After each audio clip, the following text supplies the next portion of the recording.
Hi, Eli. Hey, Bob. How you doing? Good. Good. Let me introduce us. I'm Robert Wright. This is The Wright Show, which, as I never tire of saying, is available on both streaming video and audio podcast. I'm sure, Eli, you rarely go an hour without checking The Wright Show podcast feed. No, I listen. I'm a big podcast listener, and you are on my diet. Am I? Am I on your feed? I pick and choose, but I Yeah. No, there won't be a test. Don't worry. I'm not pod library. If you had a podcast, Eli, you would be. Well, thank you. On my smartphone. But as it happens, you're just on my computer. So let me introduce you. You're Eli Lake. Did I say that? You are a columnist for Bloomberg View. Correct. Very well-known journalist in Washington. We're now Bloomberg Opinion. We just changed it. Oh, did you? Yeah. I mean, it's part of a new redesign, but basically it's the same thing. All else remains the same? Yeah. David Shipley still running the show? Yes, your former New Republic colleague. Yes. Wonderful guy. Yeah. So you write mainly about foreign policy, it's fair to say, foreign affairs. Yeah. We're going to talk, for starters, about Iran, which has been much in the news and about which you and I tend to have contrasting views, shall we say? I would say that, yeah. I think I view Iran as a less problematic player than you do, and accordingly believe we should be nicer to them than you believe we should be. I think that's a fair. I like that. Yes. So a lot has been happening. Of course, Trump blew up the arduously negotiated nuclear deal some time ago. Now, did you have an official position on that? Were you against the deal? Well, I was very critical of the deal, but I wrote a few columns before, as we were waiting for that decision, saying that Trump would be wise not to withdraw, but to let it ride, because I thought he'd created enough uncertainty, and there were other external factors that had nothing to do with Trump, as to that there wasn't this gold rush of investment into Iran, so that in some ways, he was getting the best of both worlds. You weren't seeing a lot of new capital coming into Iran, but the Iranians were complying, with the terms of the deal. So I was like, well, why blow it up? And he also managed to get, and this is important, the European states, particularly the French, to agree to a kind of negotiation on things that would make it a stronger deal. And I thought, well, that would be worth playing out. So I had written a few columns along those lines. Okay. So he blew that up. Lately, there have been a series of events that have led more and more people to talk about the Trump administration's goal in Iran perhaps being regime change, things that have led people to speculate about the possibility of war with Iran, even the possibility of a wag the dog scenario where Trump foments conflict before November that is politically convenient in terms of getting people to rally around the flag, stave off the prospect of the Republicans losing the lower house, maybe. Who knows? These are the kinds of things that are in the air. And I mean, just quickly, the reason they're in the air, I guess, is Trump not only kind of blew up the Iran deal, but they're taking pretty forceful measures to keep other parties from doing business with Iran. In other words, it's not just that we are going to start respecting the sanctions again. We're talking about sanctioning companies like everywhere, I guess, who don't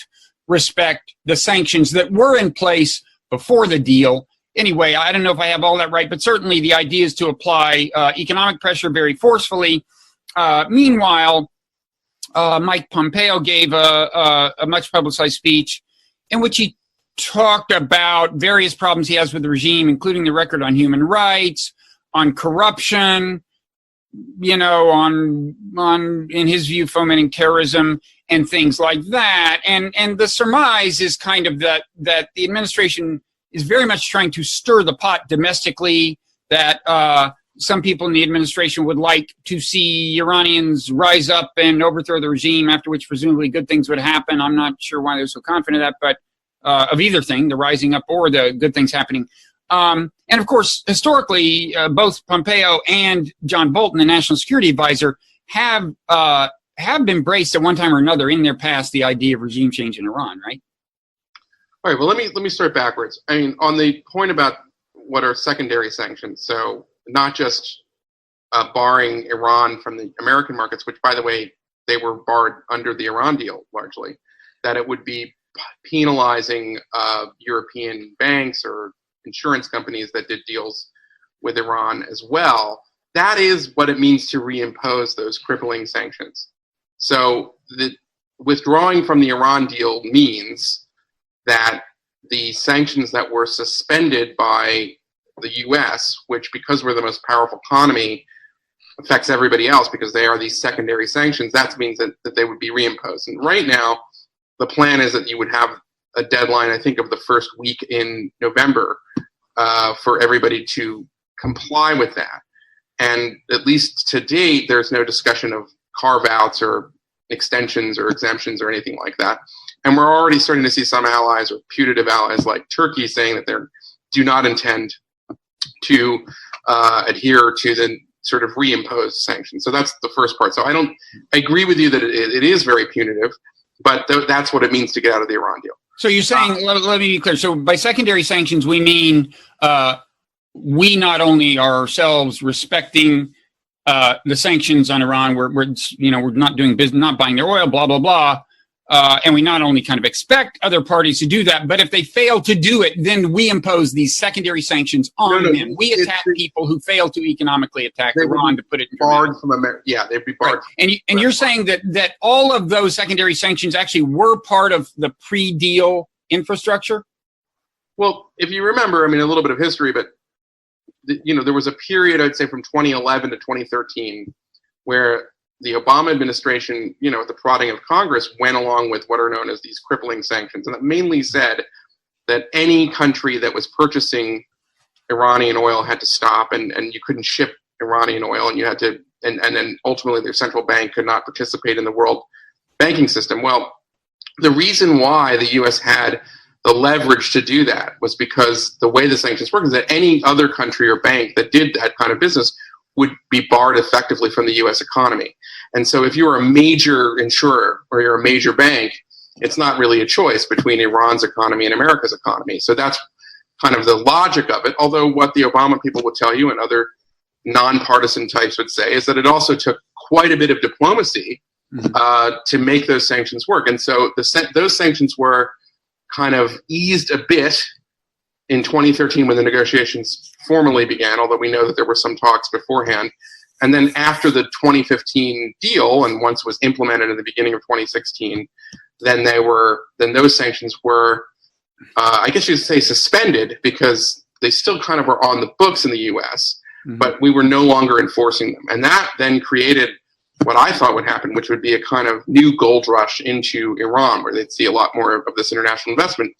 But it turns out that didn't really happen, despite the sort of last year of the Obama administration encouraging that kind of thing. So what now has happened is that now the U.S. is out of that deal. The Iranians, I should say, are still trying to preserve it in some ways with Europe, China, and Russia. But now there's this question of, well, the U.S. now will go back to imposing these sanctions, which, again, because we're the biggest economy, we have that leverage. So I think that's what's happening. Right, and the reason this might not be seen as like a warranted kind of thing for the United States to do, I think, is that, so yeah, there were unilateral U.S. sanctions, and I guess there were unilateral U.S. secondary sanctions, but there were UN sanctions, right? And there had been a big, and we got everybody on board, kind of. China was on board, Russia was on board, the EU was on board. So these were pretty widely respected sanctions. And then we used them to get this deal with Iran. And then Iran did not violate the deal. They had been adhering to it. And then all of a sudden Trump said, well, screw you anyway. So you can understand how all of these other international players, Russia, China, Europe, they're part of the negotiations. They're like, they respected the sanctions. We got the deal. And now from their point of view, we are telling this. So their inclination is, look, Iran is still complying with the deal. Even though Trump has withdrawn, Iran has not said they're going to quit complying with it. So from their point of view, as long as Iran complies, they want to be able to do business with Iran. And now we say, the U.S. says, nope, sorry, we are going to use our disproportionate economic power of our banking system and everything to punish you, to punish your companies if they have the nerve to do business with Iran, even though Iran is adhering to the deal. You can understand how, from their point of view, this seems like not fair play, right? Yeah, they've said that. I mean, I wouldn't dispute that they think it's unfair. But you understand. But I would point out just a couple of things on this. One, this really should have been a treaty, and we've kind of had a lot of backsliding in modern American history, where both the treaty-making and war-making powers of Congress I think Congress has largely abdicated that. So this is an example of what really was a significant treaty, and yet, because of a kind of maneuver from Senator Bob Corker, they were able to avert the treaty clause, which would require a 2/3 majority to ratify the treaty. And so this gets back to a kind of really interesting moment about 6 months before the actual deal was finished, which was when Senator Tom Cotton got most Republicans to write a letter to the Supreme Leader saying, just so you know, if there is a Republican president, you may not have such a deal. And it was, he was renounced at the time and, interfering with the president's authority. But I thought he was speaking was a pretty prescient letter in the sense that, there were votes in Congress where there were majorities in both the Senate and the House that voted against the deal. Yeah. And so I agree with you that, other states would be upset about it. But I think that, that was something that should have been considered. And in the future, when you have these kinds of understandings, and I would say it would apply to Trump if he gets any understanding with the North Koreans, Senate has to approve it as a treaty at a certain point, and that makes this thing more durable. And I think that would have been great, that would have been great, but I think it would be pretty surprising if, the Europeans and the Russians and the Chinese really kind of obsessed over that now. I mean, from their point of view, the U.S. government agreed to a deal. And it's one thing if the U.S. government wants to say we're out of it, but for us to now punish them, Europe, Russia, China, because they are adhering to a deal with Iran that Iran is continuing to adhere to, and a deal that the U.S. government signed on to with congressional approval, even if not in the form of a treaty, it's pretty mind-blowing. I mean, honestly. And this is getting into a fairly technical thing, and I know that there are experts who would argue it both ways. But, the fairly impressive cache of nuclear designs that were warehoused after the agreement, not just the Israelis, there are some experts who would say that would sort of constitute a violation of the... Oh, come on, Eli, that was all about behavior long before the deal, and it was behavior we knew about. The violation being that, A, they never fully complied with the IAEA to give the full historical account of it, which, by the way, this archive does. But more importantly, they preserved, these fairly detailed blueprints and so forth, which was an indication that after the limits on producing nuclear fuel expired, which they do, that there was an effort to try to either restart the program or to weaponize or give them the option. This is getting very technical. You're right. I mean, Israel says that they found these documents. And it's not just Israel. I'm saying there's recently some very good reporting in the New York Times and the Washington Post, that where they were able to look more at some of the stuff and talk to more experts. And it wasn't fair. It was a pretty comprehensive archive on how to build a nuclear weapon, which a capability they preserve. Well, of course, argument that there was because of the time limits on it. Right. Which, but I mean, and you're right. I don't think we should spend a lot of time on this, but we knew. In fact, this is why there was the urgency. That the part of the impetus for the whole talks that led to the deal was. We knew that in the past they had been trying to develop the weapon. There was good reason to believe that, and that's what these documents fundamentally substantiated. The fact that they were sitting in a warehouse, suggests to me that maybe it wasn't on the front burner to actually develop the weapons. In any event, let's be clear: this is an unprecedentedly, I think, intrusive system of monitoring and inspection that was confirming continued Iranian compliance with the deal, and even Trump isn't complaining. They weren't fundamentally complying with the deal. So let me ask you a question. There's other issue of access to military sites, which was ambiguous, but at least precedent when there was an effort to try to go to a military site known as Parchin, that they would not allow the IAEA inspectors actually to visit the site, which a lot of people thought was, a weakness in the deal itself. And, well, if it's a weakness in the deal, then it's a weakness in the deal as opposed to non-compliance. In any event, even Trump is not really saying the reason for all this is that they're not complying. So let me, let's get to the current, let's cut to kind of the present. So now, it's interesting.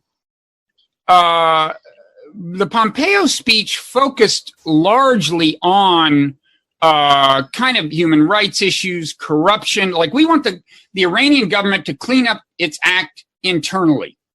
And you agree that should be a big area of focus. There's, of course, a second set of concerns that I think for some players in the regions, like Israel, is much more important. And that is Iran's external behavior in Syria. They have, proxies and some actual Iranian troops in Syria with the permission of the Syrian government. Syria's an ally. But I gather you think that Iran needs to change on both of those fronts, external behavior and internal behavior. And if they don't, we should keep the economic strangulation up. Is that your position? Well, I am in favor of a certain kind of a sanction, which is aimed at separating the leadership from the population, similar to what we have in Russia known as the Magnitsky Act, which would make it impossible for Iranian figures that are designated to travel or to hold bank accounts. I'm for all kinds of what I have. My approach, which is not currently the Trump administration policy that I favor, is what I would just call sort of a solidarity approach, which is that America is not and won't be and can't be the author of the next Iranian revolution, but we should open our eyes and see that it is a country that there is great dissatisfaction at multiple segments of their society with the failure of their current regime, and that if we should try to empower them, and I would favor a kind of efforts to have a diplomatic channel to leading. There isn't a kind of hierarchical Iranian opposition at this point, so it's a little difficult, but I would favor as much sort of diplomacy with that. And I would say the U.S. government's job is to try to do as much as it can, not to punish the Iranian population, but to punish the regime, which the Iranian people dislike.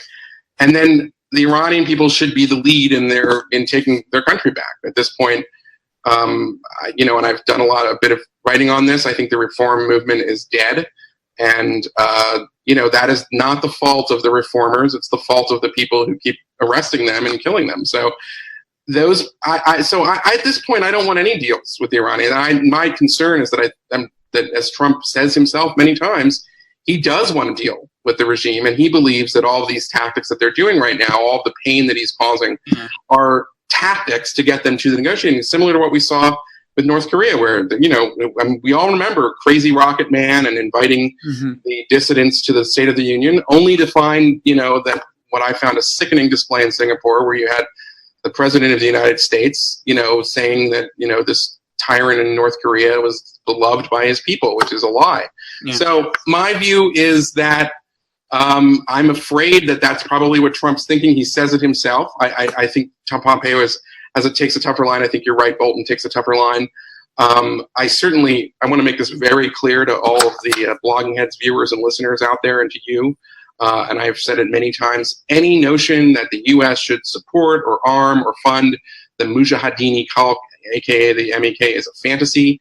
The MEK is not a legitimate opposition. They are a kind of cult-like organization. If they were to agree to a level of kind of pluralism, they can be one of many factions, I would think, inside of a kind of large, broad sort of coalition of people who don't like the current regime, but they claim to be the only voice of it. So that's always a bad move. I don't agree with that. MEK, we should say, for a long time, it was on our terrorism list because they had actually killed Americans. They had killed Americans. But they were embraced by Iran opponents, including some who had gotten huge speaking fees from them, ranging from Howard Dean to some people who are in the Trump administration. I think either Pompeo or Bolton has spoken. I don't know how much he's gotten. He's gotten a fee from them. So yeah, MEK. We're in solidarity on that, Eli. MEK, not to be embraced. But I want to say that when people talk about helping the Iranian opposition, they usually say, "Oh, you mean helping the MEK?" No, I mean the opposite. I mean, there really is. We saw it in December and January, but it wasn't some blip. I mean, there are still these demonstrations that don't, they're not as big a news story as they were 7 months ago, but they're still there, and it is an internal process. But I do think that the regime has what would be called a legitimation crisis. Okay, but why should we apply economic pressure to them to change their domestic political situation if we're emphatically not applying that kind of pressure to various other countries who have at least as problematic domestic situations, including a number of our close allies, like Saudi Arabia and Egypt? I mean, what is I don't understand how this is a coherent policy or what business we have doing this. Okay, so there are two answers to that.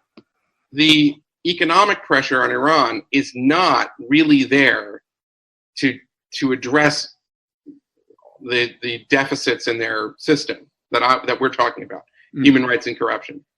That's not what that's about. This is about, as I said, pressuring the regime, similar to what Obama did in that period of 2011 to say 2013, to eventually come to negotiate and submit to better terms on their nuclear program, and also I would add their regional aggression.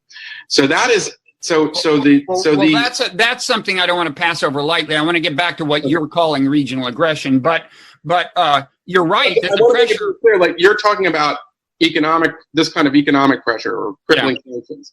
That is part of a policy that is not designed to topple the regime. That is a policy that's designed to pressure the regime to again submit to better terms. Well. My policy would be to take this approach that would have everything that the U.S. did in terms of sanctions or anything else designed to sort of expose the corruption of the regime and so forth and everything else. And you want to ask, why do you want a kind of democratic revolution in Iran and not a democratic revolution in Saudi Arabia? Or, and in Egypt it's a little bit different because I'm no fan of Sisi and have been pretty critical of him over the years too. But did you oppose the coup? Did you say that the U.S. should have stepped in to kind of keep them from, which the U.S. probably could have stopped that coup? Was your view at the time, your stated view, that they shouldn't do that? Well, I am now fully on the opinion side, but at the time when I was working with my former writing partner, Josh Rogan, we covered that, and we wrote a number of stories about the inconsistencies and kind of hypocrisy that we have all these rules and laws on the books that say we can't give military aid to a government that, from a military coup, and how the Obama administration was not doing that. But I would also say that, we have to be somewhat attuned to the fact that Morsi was taking a number of steps that expand and almost, I think, and enshrine. He was the elected president who was deposed. He was elected. Morsi was the elected president of Egypt, no doubt about that. Right. But in the 11 months of his presidency, he, not only fired judges, but he specifically meddled and changed the dynamic of a constitution. Okay, so anyway, back to why. He also let out a lot of jihadists from jail. There's a lot of things that he did that were unpopular in Egypt. That does not mean that we should. And I think, by the way, I would argue that people on the right should be wary that what appears to be this great success of the Sisi regime. I mean, it's built on sand, because at a certain point, all of these sorts of dictatorships will end up. You won't see it coming, but he's not eradicated the Islamist threat in Egypt. I think some people on the right were, in my view, good on this issue and opposed the coup. I think maybe even Bob Kagan did, but in any event, the Obama administration. Elliot Abrams definitely did. What's that? Elliot Abrams and Bob Kagan did. Yes. Okay. Good. So, in any event, Obama countenanced the coup, and I think that was a mistake. But back to your point. I mean, yeah. Why we get this. I get this a lot, and the answer is that I'm not. I mean, I like human rights for universal reasons, and I like open societies for universal reasons. So I support open societies, everywhere, including in U.S. allies. Right. But the reason why I think it's a strategic import is because Iran, is still, an enemy of us and our friends in the region. It's not just we used to argue about this when it was going on, but it's not just the IEDs that they're responsible for in Iraq and Iran. It's their expansionist foreign policy, whether it's in Lebanon and Syria or in Yemen. And I think that one of the reasons why I think that there is at least a potential to get a wider coalition to support what I would call a sort of solidarity with Iranian freedom movement policy approach is because the Iranians were, along with Russia, the principal allies that enabled a ghastly crime from the Assad regime against his own people. So you pointed out earlier, you said, the Iranians were invited into Syria. And they were invited into Syria by a tyrant who was butchering his own population. And we support some of those tyrants, and we oppose some. And it gets back to my question: what is the criteria? What I'm saying is that I'm not denying that there's. I mean, we always talk about this. American foreign policy is. Well, I think it's fair to ask for some. I think it's fair to either ask for some consistency of principle as we apply it to other countries, or at least a clear explanation of what the carve-outs are. And I haven't heard that yet, so far as Iran goes. It's hard that Iran is arrayed in every possible way against our interests, whereas Saudi Arabia and Egypt, to use those two examples, are not. I actually. Allies of the United States. Iran is an enemy of the United States. Oh, wait. Now, come on. You think Iran is actually a military threat to the United States?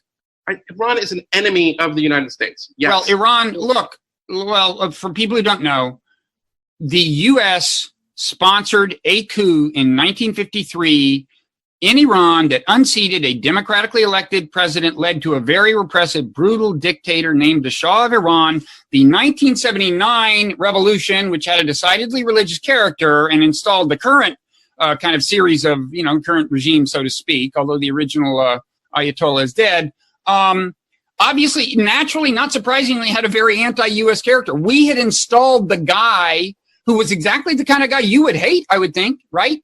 We had installed him. So the regime developed as just a rhetorical flourish, kind of America is Satan kind of thing that has worked for them politically ever since. They keep saying it, but the idea that Iran is a meaningful threat to us is crazy. That's crazy. Well, what could they do to us? What could they do to us? First of all, they are a meaningful threat.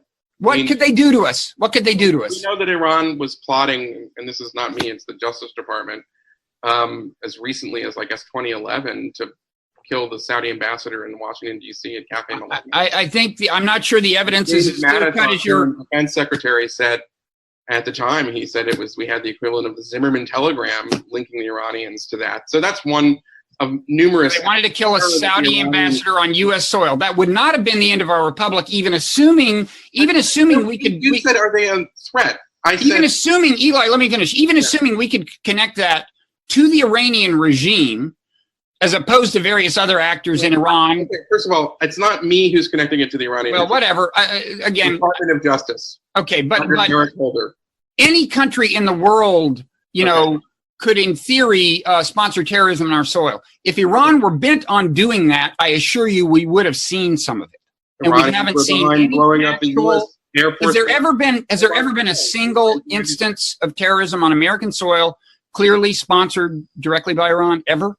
Well, thank God, the Cafe Milano assassination didn't happen, but that would have one that, but it's not just that. Listen, we can go on. This is not America, but it's, the Israeli embassy, the AMIA Cultural Center in Buenos Aires, the Khobar Towers in the 1990s. There was most recently, the Iranian nationals were arrested in Europe for attempting an assassination against the MEK. So when you say, are they military threats, do I think the Iranians will be responsible for kind of Red Dawn in America, like that movie from the 1980s? No, I don't. Do I think the Iranians are the Henry Ford of modern Islamic terrorism and use terrorism as a means of statecraft in Europe, America, South America, etc.? Yes, they do. So in that respect, it's a problem. But more importantly, it's also a problem to our allies in the Middle East, which are freaking out right now. Eli, when Israel sponsors the assassination of scientists in Iran, as they did, yes, Iran sees that as terrorism. Okay. And so there's a whole tit for tat going on here. In fact, you mentioned the Buenos Aires thing. My understanding is that the standard or a common speculation is that was Hezbollah retaliating for an Israeli assassination of Hezbollah people. And hey, I'm not condoning it, but it's horrible. But I'm saying that all of this stuff is in the context of a tit for tat, in which we do certain things. Israel's committed various things that are by any balanced reckoning violations of international law and or terrorism that involve killing a lot of Iranians. And there's just a whole history of this thing. And I don't know. I'm not painting.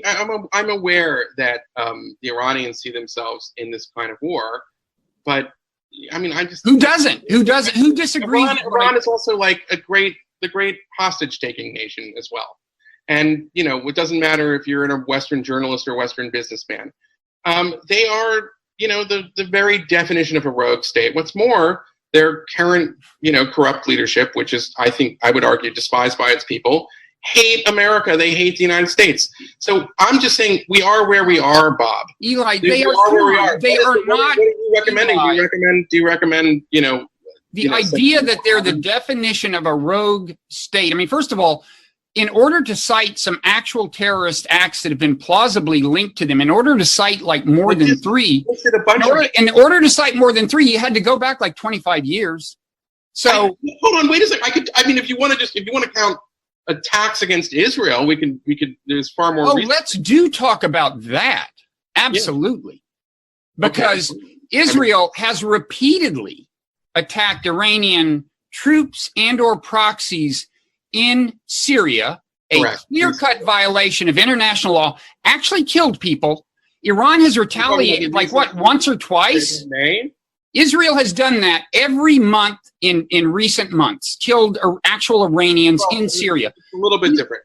Israel has at times for a few years until recently specifically hit what their red line was convoys of advanced weapons that Hezbollah was sending into Lebanon that could hit their cities, which I think is... they get to define their red laws? It's illegal under international law, Eli.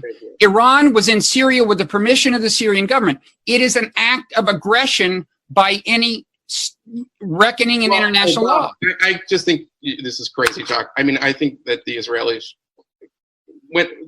hitting Quds Force positions in Syria, and I hope it deters them or really screws them up, but I mean it's a humanitarian act. The Iranians are responsible for far worse. It's a humanitarian act. Yes, I think. Who is it? It's definitely taking some lives. Whose life is it saving?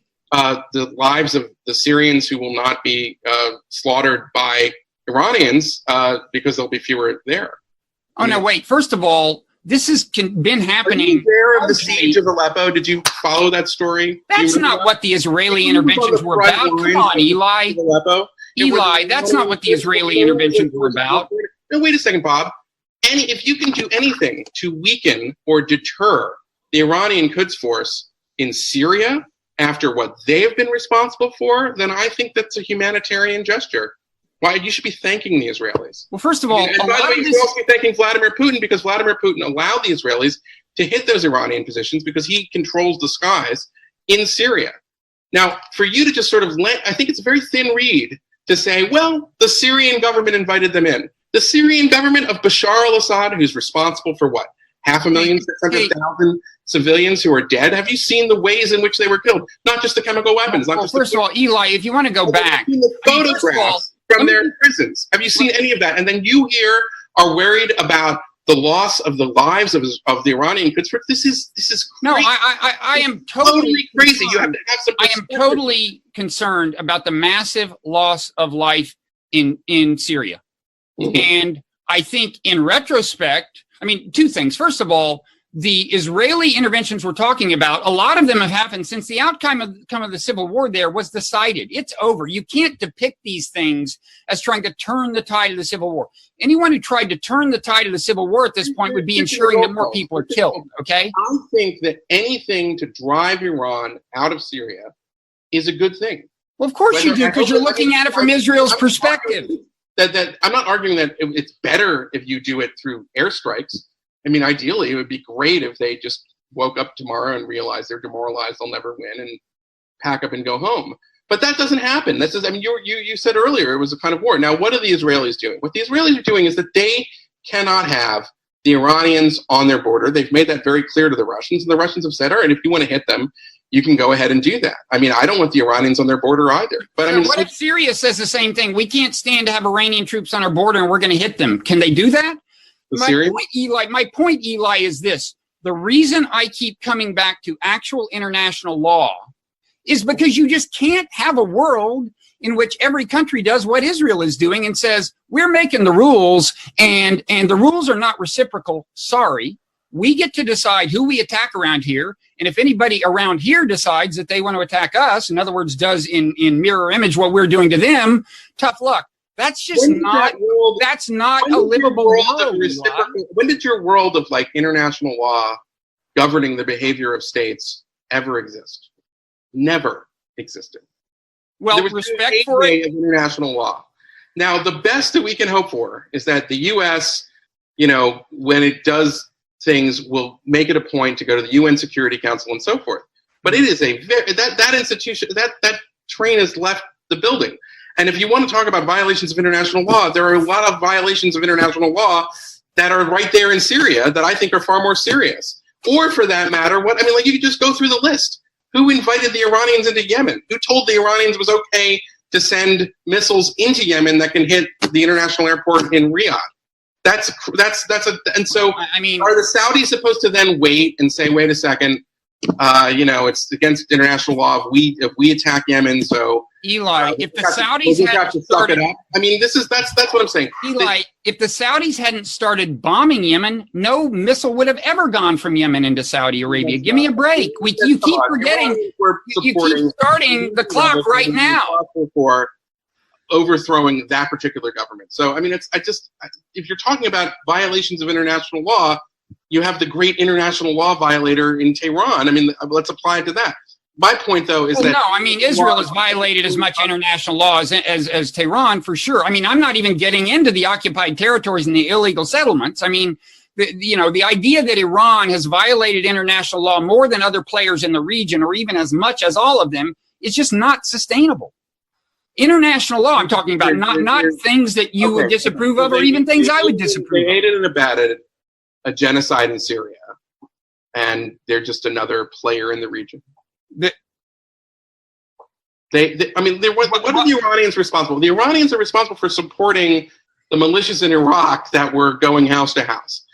And this is the thing. It's that you have to distinguish between America, which is generally what we were doing in Iraq is totally different than what the Iranians were doing in Iraq. So wait. What the Iranians were doing in Syria was basically providing, a weak Hitler with enough backup so he could survive. And congratulations, Assad has survived because of Iran. I mean, I don't know. What are you even talking about here? Iran has total disregard. They don't care about international law. That's not how they operate. Well, we've certainly violated. They have probably violated it. I'm just saying the idea that they are. Let me put it. You're having this you're like, oh my God, but it's against. What if this happens? Then we'll have a terror. We're already in that world where nobody cares about internet. That world is not sustainable. That world is not sustainable. If we don't cultivate respect for rules of the road, really bad things are going to happen. I'm glad you said that. I agree with you. I would like a functioning international system. Bob, you're right. I'd like a world where. But you don't want to make the first move toward it. No, I think there is a first move toward it, and I think that What is that move? Well, I think we have to.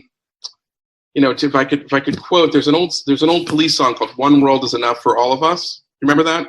It's from Not really. Anyway, Sting was wrong. We need to have We have to have an international system that has there's one system, I think, for countries that respect the rule of law and are what I would consider open societies. And I would be willing to sort of fudge and saying, if you're transitioning to democracy or something, but there's one system for that.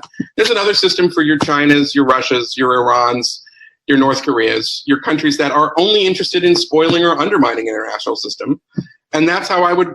That's where I would start. It really goes back to Immanuel Kant. You understand that you can make the case that America or Israel is as problematic as Iran. Don't you get that? I mean, different. No, I'm not. What about the Stuxnet attack on Iran? A cyber attack that actually blew stuff up. I'm glad you brought it. What about you go on all day with this stuff? If there was like a Nobel Prize for peace through cybersecurity, I would give it to the Israeli and American engineers for the Stuxnet attack. For Stuxnet.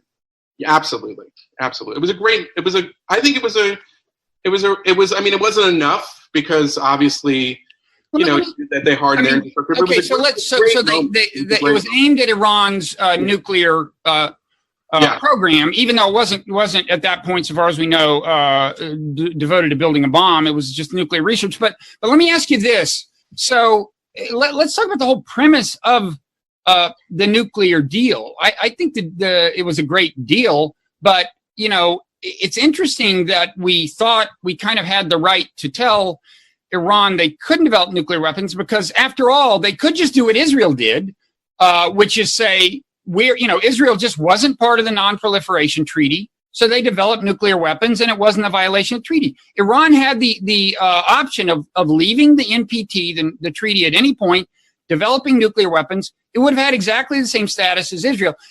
I gather your view is that Israel should be allowed to develop nuclear weapons. Other countries shouldn't be allowed to. Well, at this point, Israel should be allowed to possess nuclear weapons because they do possess them. And then if Iran already had them, we'd say, okay, cool.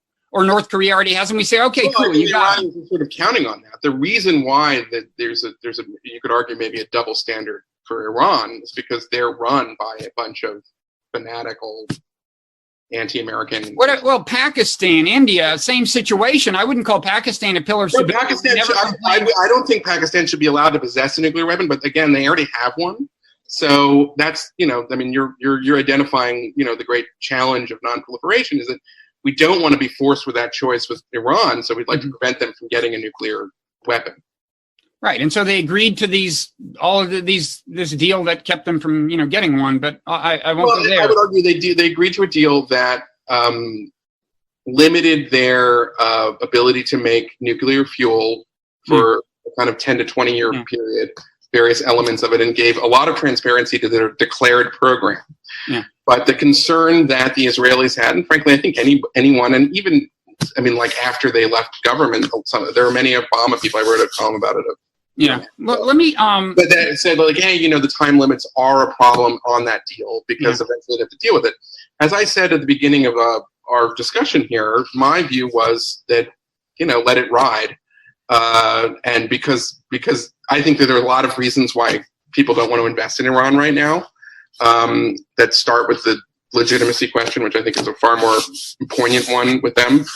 But so we are where we are. It's like I'm not going to be your stand-in for the Trump administration on everything because there's so many things where I disagree with what the president does on foreign policy. But of course, and by the way, back to you mentioned earlier, I think, Israel assassinating scientists in Iran, and I think there were 5 or 6 that they did. Yeah. But I think you'd have to recognize that the prospect of the Iranians having a nuclear weapon was something that the Israelis could not live with, so they defended themselves. Iran had done that, Israelis would feel like a little bit specifically like why the Israelis would maybe feel really uncomfortable with that idea, right? So when any given country finds something threatening in another country, they should be able to assassinate people in that country, or is it just? I really think it's important that we have rules of the road that people comply with, and the assassin. Anyway, let me say one thing. But to your question, that's one of the big problems that the Iranian regime being itself such a serial violator of international norms. I don't agree that it's any worse than any number of countries in the other regions. I don't know. I can't understand why you would say that. It's really baffling to me that you think that they're no better or worse than Israel in terms of, that's just nuts, I think. Just in terms of quantity of violation of international law, I think you'd find if you really wrote it down on paper, it's far from clear that Iran has done more of it than Israel and possibly than other countries in the region. Campaigns in Europe in the 1990s. I should say, by the way, or America. I mean, America's pretty bad about international law and has been. I mean, I can list a number of it. The Iraqi invasion violated international law. Once the Libyan intervention morphed from protection of civilians to regime change, that violated international law. Kosovo, I think, violated international law, no Security Council authorization. So America is probably worse than either Israel or Iran. Oh, but crazy. What?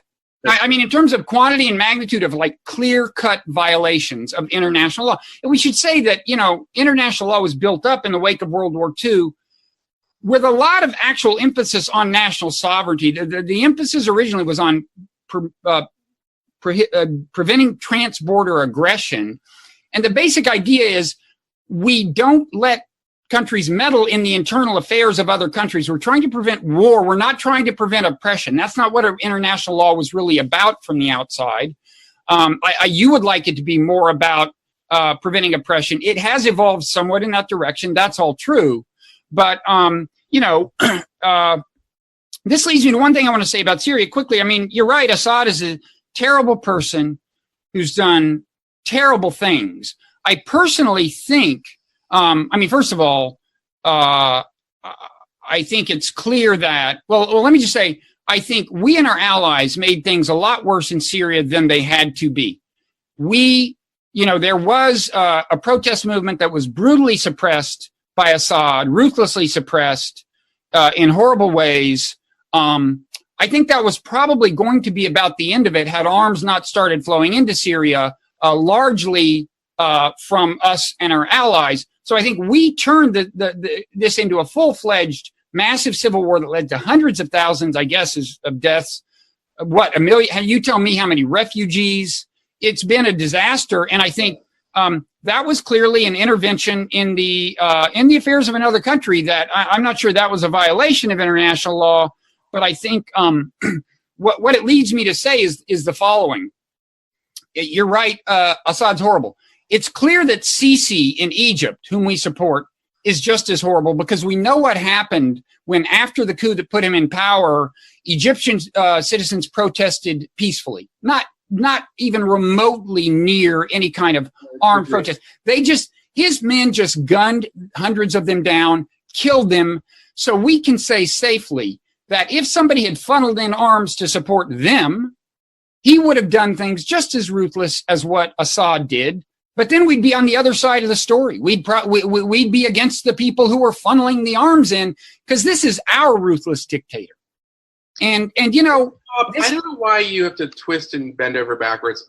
I'm not going to defend Sisi's mass. What am I twisting? Killing of peaceful protesters. I don't defend, even what he did in large part to the Muslim Brotherhood, even though I'm not a big fan of the Muslim Brotherhood. And as you know, I lived in Egypt for a period, so I'm not, I don't understand this tendency to want to say he's just as bad as Assad. He's not just as bad as Assad because Assad really did kill by order. No, but it's clear Sisi would have done that had somebody funneled in arms to the opposition. He clearly is a guy who will stop at nothing. Actually, that thing he did with his civilians, killing those civilians, that's as bad as anything Assad did before the insurgency became armed. I have to say that given what Assad has actually done, and I would urge the viewers and listeners to go back to the headlines from 2 years ago in the siege of Aleppo. That is Assad, Russia. Oh, sure. No, he did horrible things. What it done, and once so it became a civil war. Listen, right. A lot of people would have said the same thing. I don't deny that. I don't deny that. Yeah. So a lot of people would have said the same thing about Hosni Mubarak, but eventually Hosni Mubarak, in fact, did step down under American pressure because American the U.S. government has enormous amount of leverage it does not have with Syria. Now, the U.S. government also, I think, was half in, half out when it came to kind of stealthily intervening in Syria, where there was a Pentagon program, a CIA program, and then what the real issue was that American allies in the region supported the opposition to Assad, and in some cases, some very bad actors, obviously, we know ISIS and al-Nusra, and these others began to sort of take hold, and it became too much of a pretty thorny question. And even though I'm critical of Obama, there is a fair argument that his administration makes after the fact that in 2012 and 2013, would intervening against Assad have resulted in empowering ISIS, which was right then beginning to sort of ramp up, and in 2014, 2015, you start to see the attacks in Europe, and was effectively kind of tying our hands. And given the fact that Obama was pretty clear he didn't want to send in American forces and the levels that would have been needed to secure those areas, he ended up sort of doing nothing. Now, I would say the wages of that decision to sort of half-assed intervene or not really intervene or non-intervention, we're going to be paying for generations. But I would also say that in that moment of 2012, 2013, to be fair, it was a very messy and complicated situation. But when it comes to the venality of Assad, let's not try to compare him or his patrons really to others. I mean, it's really a huge difference. Even though I agree with you that Sisi's comparing that to what Sisi has actually done, that's true. But it's pretty clear if Sisi faced an actual civil war. Again, I said there's people might have thought that Mubarak would have done the same thing, and yet Mubarak eventually stepped down. And also you have to ask the question of, would his military have complied? The reason that Mubarak is no longer the dictator of Egypt is because his military did not comply in Tahrir Square. So it's just a point to keep in mind that even though you're right, Sisi's a pretty bad guy. Now, in the case of Assad, it was he had outside intervention. I assume you'll at a minimum other international lawbreakers, Iran and Russia, coming in. I assume you'll at a minimum agree with this. The civil war is basically over. Assad is still in power. We are in a worse place. It would have been better if we had not, and our allies, and it was largely our allies at the beginning, funneled the arms in and gotten all these additional people killed and created all these additional refugees. That would actually be a better world, because Assad's in power either way. I assume you'll agree with that, right? If those however many people were still alive and those however many people who are refugees were not refugees, that would be a better world. Assad's in power either way. In retrospect, arming them did not work out well. You'd agree with that? I disagree. I think a better world would have been if Assad at a certain moment realized that in order to sort of escalate his own attacks on his own civilians, maybe the first sort of real mass casualty stuff that he caused, that he didn't do it because he was afraid that if he had, I agree. That would be a better world. But the question I presented that you said you disagree with. So in saying you disagree that the option we pursued is worse than the option I outlined, where he just stays in power and we don't arm them. In saying you disagree. First of all, I don't think it's okay. So let me just say, I'm a big believer in American exceptionalism and American power. In 2013, I don't know that Obama had said, we're going to end all of our programs, or 2012, we're not going to arm the Assad opposition, that would have meant that Saudi Arabia and Qatar and United Arab Emirates and Turkey were going to comply. In fact, we know that they didn't comply because the United States was kind of urging them, maybe back off a little bit, and after the Assad must go stuff. And they didn't. They escalated. So sometimes things are out of our control. That's true. And so that's another point. That's true. I just said hypothetically, if we and our allies had not flooded Syria with weapons, and we did wind up playing a big role in that, would we not be in a better place? Assad would be in power. He's in power now. A whole bunch of people would be alive and not refugees, who now are either dead or are refugees. And there's all this residue of in fact, you have all these Iranian troops and proxies that you don't want in Syria, many of whom would not be there had the civil war not progressed. So wouldn't that be a better place? I mean, Bob, you're asking me to sort of, I mean, wouldn't it have been a better place if the United States had shown a lot of force early on, and that, no, those are not. It's my thought experiment, Eli. I'll tell you what, I'll let you give me a thought experiment afterwards, but I promise to just answer it straightforwardly. I'm just saying, if I give you these two options, which is better? I think knowing that, we weren't prepared to arm and train his opposition to the point where we would have, A, created a sort of space that wasn't Al-Qaeda and ISIS, and B, we had a force strong enough to take out Assad, that we should have done more. I guess my argument is like, we should have intervened more, not at all. But if you're giving me a choice between, should we have done zero intervention, let Assad win, we would have had a shorter civil war, but Assad would still be in power. I don't like my question is not was either of those your preferred option. My question is, suppose in this thought experiment that I'm constructing, those are the only two possible universes. Which would you choose? Only two possible universes, and please do not take this out of context, are that you extended the civil war versus a quick win for Assad. I'd have to be a moral monster not to want a shorter war with the tyrant remaining in place. But I don't think those are the two options. So there you go. I'm going to cut out the part where you said, but again, I don't think those are the two options. Right. And we're going to take this out of context. And in any event, we're ending on a note of concord, but we're not ending. We can talk about other stuff. Quickly on Iran, just what do you think the chances are of actual war? I think that what we're learning with Trump is that there's a lot of bluster and hyperbole that is often, and I think that he's said this explicitly. So I've read like Robin Wright and other people who've said that this is really a regime change thing. And I think if this was like a normal presidency, it's such an abnormal presidency that there would be something to it, because there's certainly Bolton and is a regime changer when it comes to Iran, at least when he was out of government. But the Trump presidency is not a presidency that you can really analyze through the lens of, well, let's look at the past heritage speeches from James Mattis to figure out what our position on NATO expansion is going to be, because that's not how it works. It's, as we just saw with the Helsinki stuff.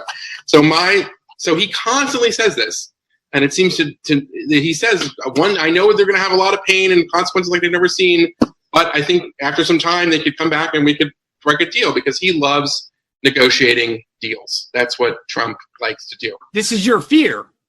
I don't find, if he wants to negotiate a better nuclear deal with the Iranians, it's fine. My concern is that I just think that, as I said, a policy of American solidarity with the Iran freedom movement should not be negotiable. Reagan managed to negotiate all kinds of things with Gorbachev, or he managed to participate in negotiations with Gorbachev while still being a real hard ass when it came to Soviet dissidents and refuseniks and so forth. I would prefer a similar policy with Iran, with the caveat that, of course, Iran does not have the reach, strength, and power of the evil empire that the Soviet Union in those days did. But I think that Iran is a regional power, and a regional power that, as we talked about earlier, is hostile to the United States and its allies. But if you want to negotiate, any number of things, their exit from Syria, or better terms for stopping their development of long-range missiles, or any number of things, if you want to negotiate that, that's fine. What I'm concerned about is that as part of just getting those negotiations to begin with, we will no longer see the kinds of speeches that I like from people like Pompeo that point to the corruption and abuses of their leadership. I would finally say this, and I think it's very important. The dynamic in Iran is Iranian. I don't know that there's a lot that, I think it's important to have solidarity from the outside world in the West. And I'd like to certainly do as much as we can. But I think that the main actors in this are going to be, the people who are organizing the various strikes, the women who are taking off their hijabs in public, the people who are figuring out how to use the latest kind of, VPN networks to use their telegrams and stuff like that.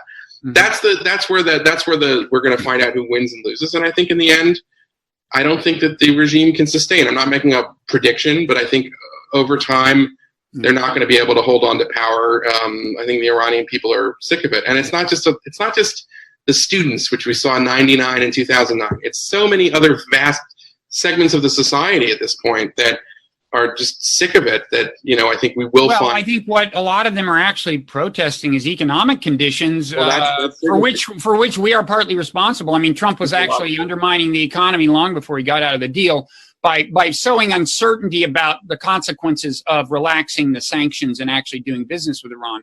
But I'll tell you, I don't think that they would have gotten a lot of. I mean, the one reason why people are not investing in Iran, I mean, which is sort of the point I made in one of my columns before we made the decision, is that there's so much sort of corruption and secrecy in their own economy.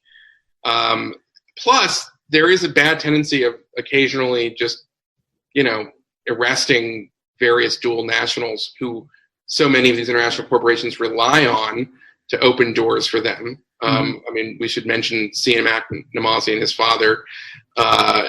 So that kind of insanity that happens in Iran is not very good for business. Plus, there's a lot of people, not just American neoconservatives like the Saudi royal family, for example, that really does see what the Iranians are doing to be such a threat to to them and their interests, that doing business with Iran, I think, not only costs you, obviously now doing business with America, but also Saudi and Israel and all these other powerful economies as well. So Iran is truly pretty isolated, and I just think now is the moment where I would just appeal maybe to the Blogging Heads viewers that if you are, a good anti-Trump liberal, and I understand that you don't like Trump, don't let that cloud your judgment on Iran. Join the movement to support the Iranian people and isolate that regime. Let me tell you why I don't think you have to worry about a deal happening with Iran. Right. Trump negotiating a deal. Where do I begin? For starters, often opposition from an external power, like opposition from the United States, consolidates support for a regime. In this case, I think that that dynamic is, if anything, more pronounced because it's so easy to dislike Trump. So a number of Iranians who probably liked Obama don't like Trump. There's a lot of Iranians who don't like Obama, by the way, and they don't like Obama precisely because of the nuclear deal, because they feel that he didn't put human rights on the agenda, that there were more. Well, I mean, those are the Iranians you're talking about. There's a lot of Iranians who don't like Obama. Those are the Iranians that your people talk to. I would reiterate that I think. No. Yeah. Okay. There's a lot of Iranians who are really in the struggle who don't. I know this because I actually wrote a column saying now's the chance for Obama to support the Iranian freedom movement because of exactly what you said. I got so much mail from not hardcore, conservative types. I got from many Iranians who said we don't want. There definitely are a lot of Iranians who would like a more liberal political environment. There's no doubt about that. I do think you're kidding yourself if you think the protests are not to a non-trivial extent about economics and not political liberty. I think they're about economics. I think they're about repression. I think they're also about the lack of drinking water, the ecological mismanagement. But in any event, it's generally like I think it's just like we're at the point now. It's like they always end up saying death to the dictator. Iran for me, not Iran for Syria, not Iran for Hezbollah. They always are that. So the chat might start off with saying, "What happened to our pensions? Why did this bank, steal all of our money?" But it always ends with death to the dictator. Okay. So, it's not that far from. My argument about why you don't have to worry about a deal with Trump has more elements than this. But I do think you shouldn't underestimate the extent to which Trump's opposition will consolidate the regime's power. And in fact, Rouhani, the president, as opposed to the supreme leader, has, since Trump, in the face of the recent opposition from America, including the famous tweet from Trump, Rouhani has been becoming he's been moving toward the regime in his own rhetoric. He's become more of a hardliner himself. And I think he knows where the power is. He knows where the popular support is. And he wants to maintain his popular support. That's where he's headed. But the other reason I would say Rouhani has always been a hardliner. He's not. Well, so you say, look, not as hard as the guy, not as hard as the hardliner. Not as hard as the person he faced in the election that he won to become president. He campaigned in 2013 and said a lot of things that were out of character for him because he was the national security advisor during the last great purges of the opposition and the moderates and reformers.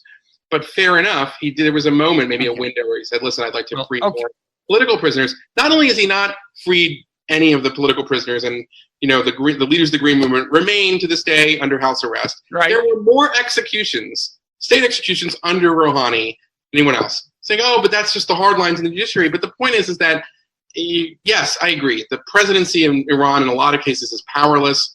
But at the same time, this is like the classic hustle. So I don't distinguish him, Zarif. They're all on the regime side. And as Shireen Ebadi told me a few months ago, and when I interviewed her, she said the reform idea is over. And, what she supports and many other activists support is a popular referendum on the powers of the supreme leader in the Iranian constitution. Okay, let me finish. Do you agree with me that you would support such a referendum at this point? What's that? You would support a referendum on the powers of the supreme leader, the Iranian constitution, to maybe have the UN Declaration of Human Rights and have it, really be a serious thing and have a referendum in Iran is fine with me, but I'm not willing to attack them if they don't do it or impose sanctions if they don't. I'd be happy if it happened, but if we applied either economic or military force to get all nations to do all the things that I would like to happen, it would be a pretty messy plan. Right. Let's make it very clear, Mr. Hardcore, I don't like the regime. I don't want to invade Iran. I'm against invading Iran. I'll say. Well, I'm against the economic pressure too. It's just not our right. Well, I think I would argue that, I think I agree with you that sector-based sanctions that affect the entire economy. But I do think, it's important to try to make the leaders of that regime as uncomfortable as possible.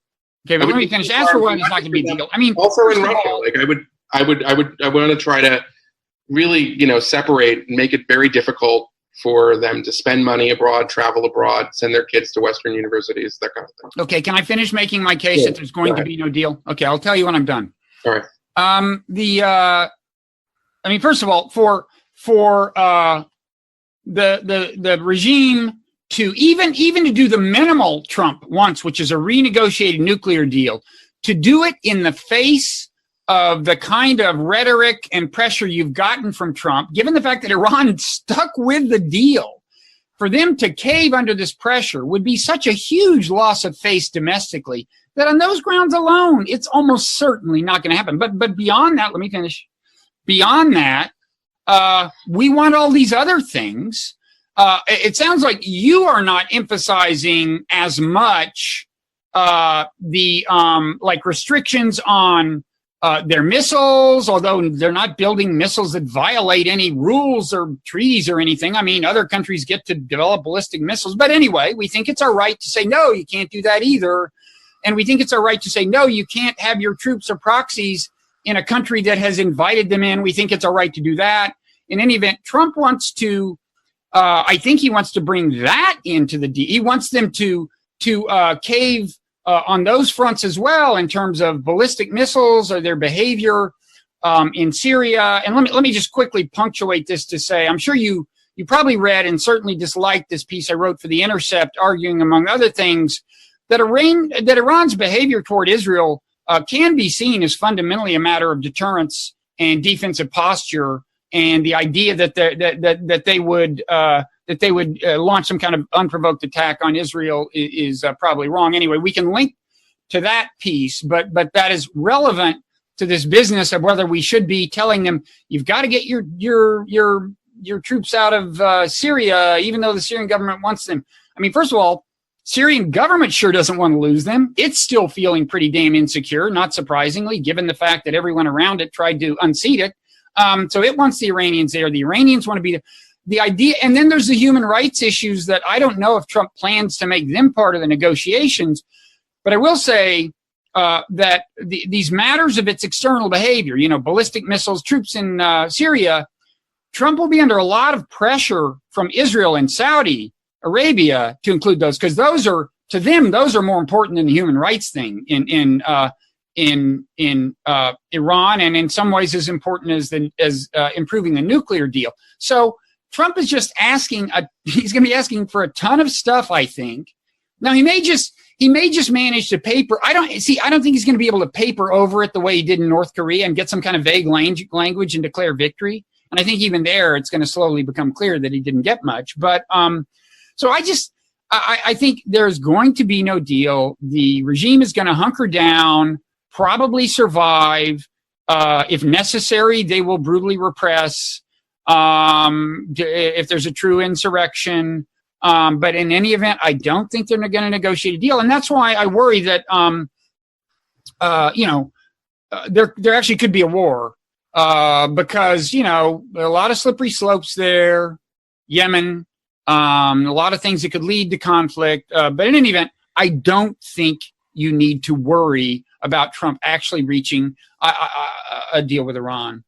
If you don't want war in the Middle East, support democratic revolution in Iran. So that was kind of the idea behind the Iraq invasion, right? We're going to empower Democrats. The Iraq invasion was we're going to invade Iraq and rebuild it.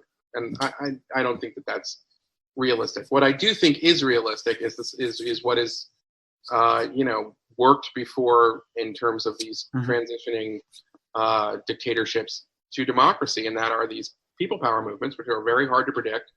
But I do think that every time it comes back, and we are still in the middle of a spasm right now, more and more people, it's more and more parts of the society, even hardliners like Ahmadinejad has given really radicalized speeches and so forth in recent months. They never know when it's going to kind of come up again. And eventually, I mean, the strategy, as I see it, is that, there are still Iranians who comprise, who make up the Basij, the national police, the army, and so forth. And it's about convincing those people that they don't have to follow the orders of, these sort of various thieves and fanatics who run the country. And I'm not giving you a timeline, but that's the way out of this kind of pickle, because I just don't think that the current leadership, and even after Khamenei dies, whoever is the next supreme leader or whatever they decide to do, I have not seen any kind of evidence that they will moderate or reform on their own. So I think you have to sort of support the idea of revolution. I personally think that complete economic and technological engagement would be more likely to lead to what you and I both want to happen there, which is political liberalization. It's hard to say because we haven't done that. We haven't tried that. But that would be my. Well, you have to figure out a way to do it without enriching. I mean, listen. I mean, the truth of the matter is that as Pompeo pointed out in his speech, and it's a powerful message that I understand has been translated into Farsi and so forth. It's a powerful message that these people who are at the top of these state institutions have become, multimillionaires, in some cases billionaires, and that the supreme leader controls this incredibly massive fund that's basically fueled and funded by the seizure of the homes of various Iranian citizens who can't. And things like that really does resonate because they are rotten to a core, and they also, I think, Iranian people more and more understand that all of the sanctions and all this other stuff, it's like their leaders are bringing it upon themselves because they're so driven by this aggressive. This is always a problem. When you move, like I was in Cuba not that long ago, and it's a problem there as they open up because the people who are already on top of the hierarchy are going to try to get a disproportionate share of the cut, and it's a significant problem. But I still think Cuba it's a better place and is better off by virtue of the engagement. That's my view. Well, I think that there is a virtue. It's not an either or. It's just you have to figure out a way to do it. The problem is that there was a lot of lazy thinking after the fall of the Soviet Union, which is that if we just open up markets and have more trade, then these authoritarian regimes will, over time, reform and become more like us. And that's not what has happened. Well, no, although I would say both Russia and China are somewhat more politically pluralistic than they were during the Cold War. Neither one became under Mao and well, okay. So anyway, it got a little better. I mean, that's better than it getting worse or staying the same. But I mean, China's no democracy, but citizens. And God, China's doing a depressingly masterful job of using technologies that have the potential to decentralize political power to actually maintain their political power. And it's. I'm sorry to see them doing such a good job of that. At the same time, it is more possible than it was under communism for groups of citizens to protest things, get things done. They're creating an Orwellian thought control state, which should terrify us. They're trying, but they're not entirely succeeding. Anyway, you said you wanted to talk about Russia? You mean Helsinki, or really quick, because we're a bit over time, and I hope we are. The listeners are still with us, or the watchers still with us. But You'd be surprised. I just did a couple of hours with Michael Shermer, and we looked at the average watch times, and they are appreciably higher than if you do an hour. Huh. All right. Well, I will ask, because I do have to run it some more, but I really wanted to get your perspective. Do you think that there was, and I include myself in the chorus of freak out about Trump in Helsinki with Putin, that, you know, or did you think that that was a little bit unfair, that, you know, he was trying to have some sort of personal relationship with him, and that Trump, do you believe that Trump is right when he says, you know, if I get along with Putin, it's a good thing? What's your view of that? Well, as you know, I'm something of a realist, and so I for example, with Iran, Russia is if your goal is to avoid war, Russia is a potentially constructive intermediary with Iran right now. So, and I can see a case for maintaining good relations. I thought the reaction was overblown, if in nothing else, a tactical sense. I've become more and more convinced that outrage actually helps Trump. And in this case, the poll numbers seem to show it. It was like there was unprecedented outrage, and it was unprecedentedly broad ideologically. Initially, it even infected Fox, but his approval rating rose. So I think, and I also just think, like, the whole performance is what you would expect from Trump. You know, somebody more articulate would have actually done much what he did and gotten in much less trouble. He would have kind of finessed the issue of, like, whether the Russians did it, but he wouldn't, you know, he's just a klutz in some ways. But I think, the truth about Russia will probably come out. I think there's more than I used to. I think there's a real chance that we'll find not only collusion, but a quid pro quo, an explicit quid pro quo between the Trump campaign and maybe Trump himself with the Russians, whereby you guys help us with emails and so on, and we will do X, Y, and Z, maybe sanctions relief, maybe something in Syria.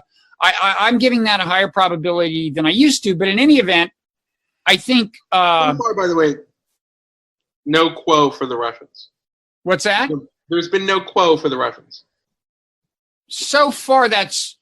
well, actually, there's now some bill before... The Trump administration's policy. Well, right, of course... Enigma, it's hard to explain, but, you know, I just... Well, yeah, but remember... But remember, the resistance is kind of harping on Russia has made it very hard politically for Trump to deliver any benefits to Russia.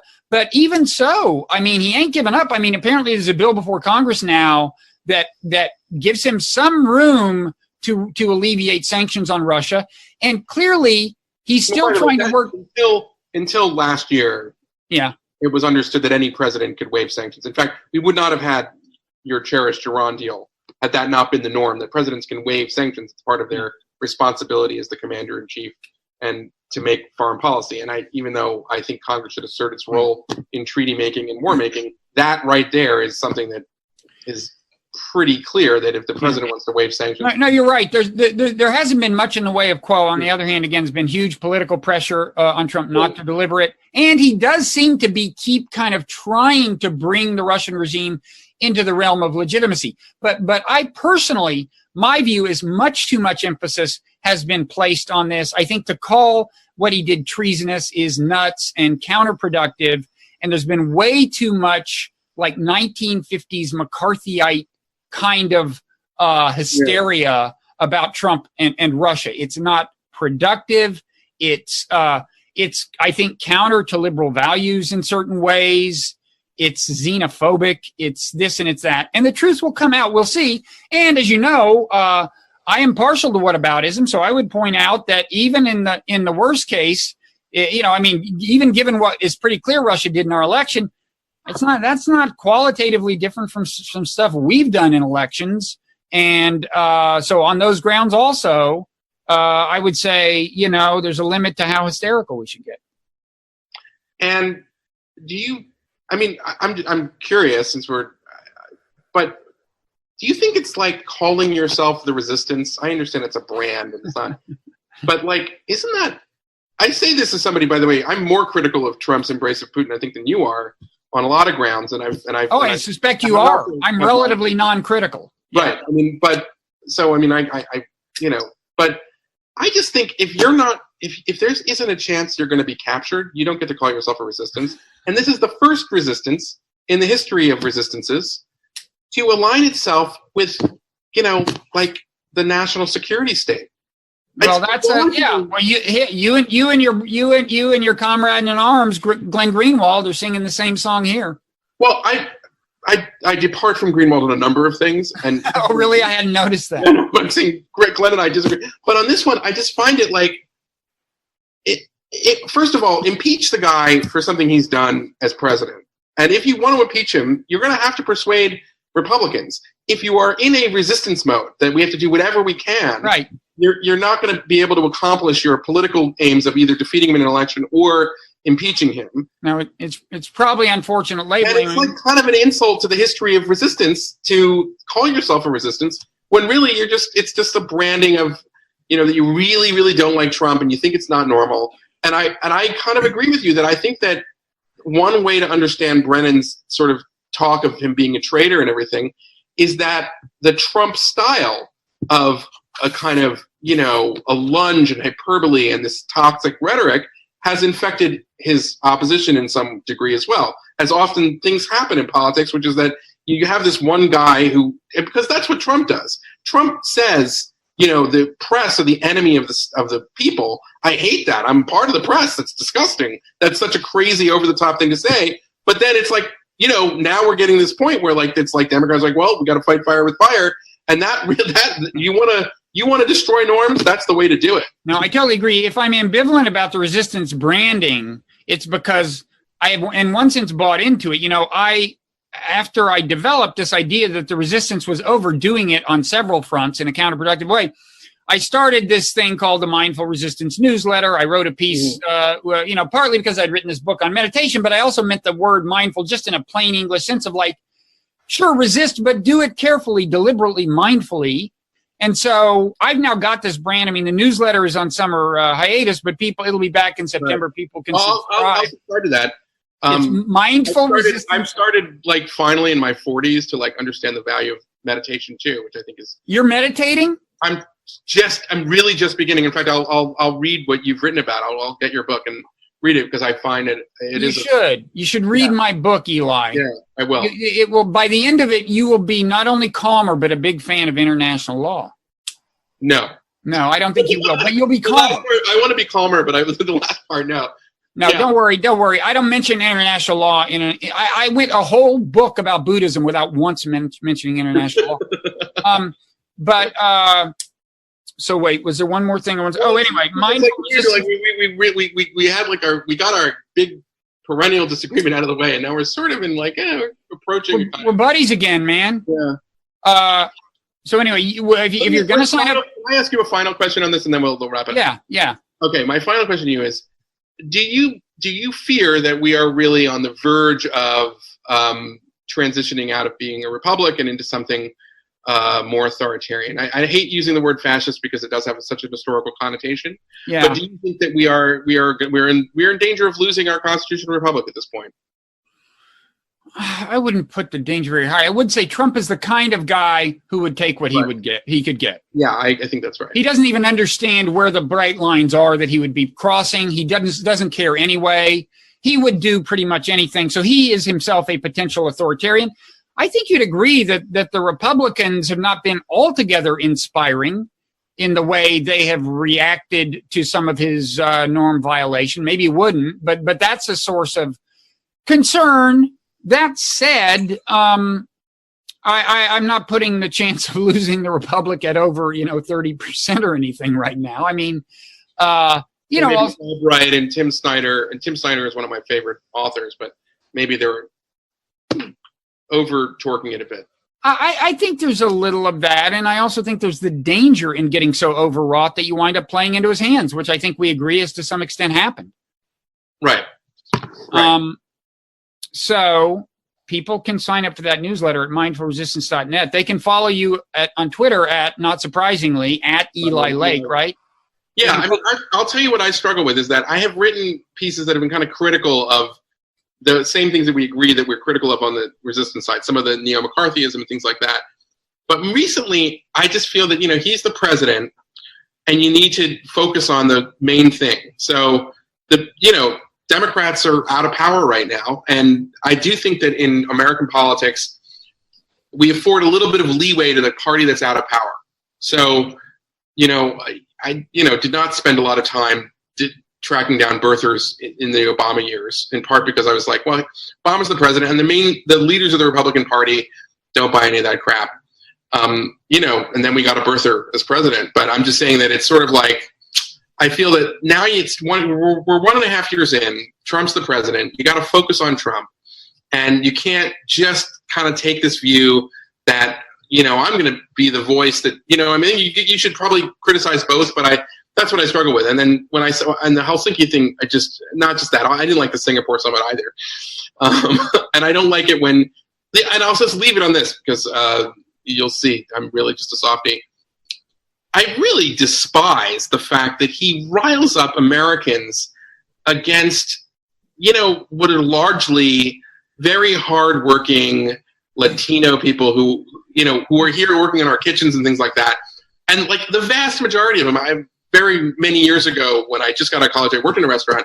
The guys are like, going to be great Americans. Totally. And it's like usually we just took it for granted that the president, George W. Bush after 9/11 went to an Islamic center and said Islam is a religion of peace, which was, important. So you didn't want to have the president like riling up just venom in the population. And that is something that Trump does. And MS-13, and you can find they are a brutal organization. They're very bad. They are not the kind of threat that Al-Qaeda was.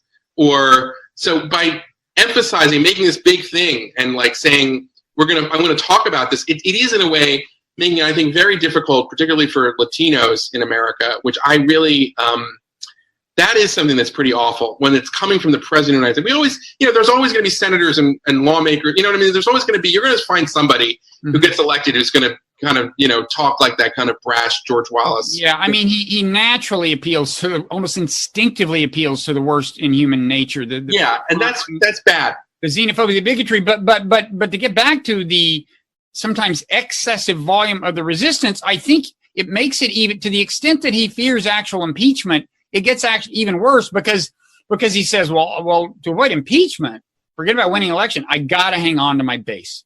And that'll keep us from any kind of 2/3 majority in a Senate that could convict me. And so I think, I wouldn't be sorry to see him successfully impeached, but I don't think it's going to happen unless what Mueller uncovers is even more egregious than I imagine. And so I think given that, kind of harping on impeachment, in a way plays into his hands. It brings out the worst in him. But you're right. It's horrible. And what's also horrible is the way you lose track of it. It gets normalized. It's like you just expect him to say these things about Latinos or about Muslims or whatever else. And it's because I think that if you ever worked in a restaurant, the guys who were like the dishwasher, those are the most vulnerable. Those are vulnerable Americans. They don't have. And it's like, there's something really there's really something sinister about it, to use it as a political ploy to keep your base. And I want to say, I don't think that, I think there's a lot of Trump voters who aren't necessarily defined by them. Of course, there are, the very high profile people who like Trump for all the reasons that you and I hate it. But at the same time, I think there's a lot of people who voted for Trump, maybe for the Supreme Court justices. I like to believe that is not a majority of Americans or even a majority of Republicans. And and you take it for granted that there were Republican nominees, Republican leaders, people like Mitt Romney and John McCain, who would never do anything like that. Yeah. And, I'd like to get back to that.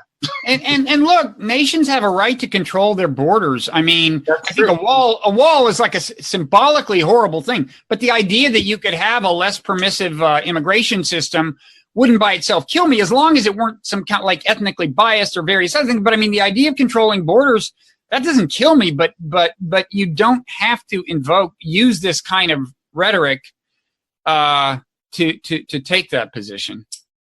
So. Right. And I do think that there's an element of it where it's like MS-13 is in some ways like really an example of threat inflation. You and I would disagree totally. about threat inflation. Like, I think Iran is a real threat. You don't. But I think that like the MS-13 thing they were a much bigger problem like 10 years ago anyway, right? It's not only that, it gets Right. he's used them to use the word animals in a way that is ambiguous. So like he'll mention MS-13 and then he won't mention them for a sentence and then he'll say they're animals and everybody will go, you just called all Latinos animals, and he'll say, you can read this in a way where I didn't. So anyway, the true it's like that kind of thing. And it's like, don't keep us in suspense. It's we're even having that conversation is so disgusting. It's terrible, right? And it's like that's the part of it. Like, because I'm a big believer in like the e pluribus unum, that we're big. When we're at our best, America is at its best. We're like a melting pot. We borrow from other cultures, and you kind of to be an American is to have many different threads and everything like that. And it's like this. So in a lot of ways, I find that impulse, even though there is a history of it in America, is un-American. At least the ideal American that I like. Yeah. All right. Well, this is good. We did end on a note of comedy. We did end on a note of concord. You're gonna have the mindful resistance tattoo put on your arm, which is good. You're gonna buy my book and give it as gifts to people for the rest of your life. That's good. Put it up on the screen. Let me see it, and I'll order it. Wait, you want to see it? Meditation one. That's the right. Oh no, I know what I'll do. That's powerful stuff.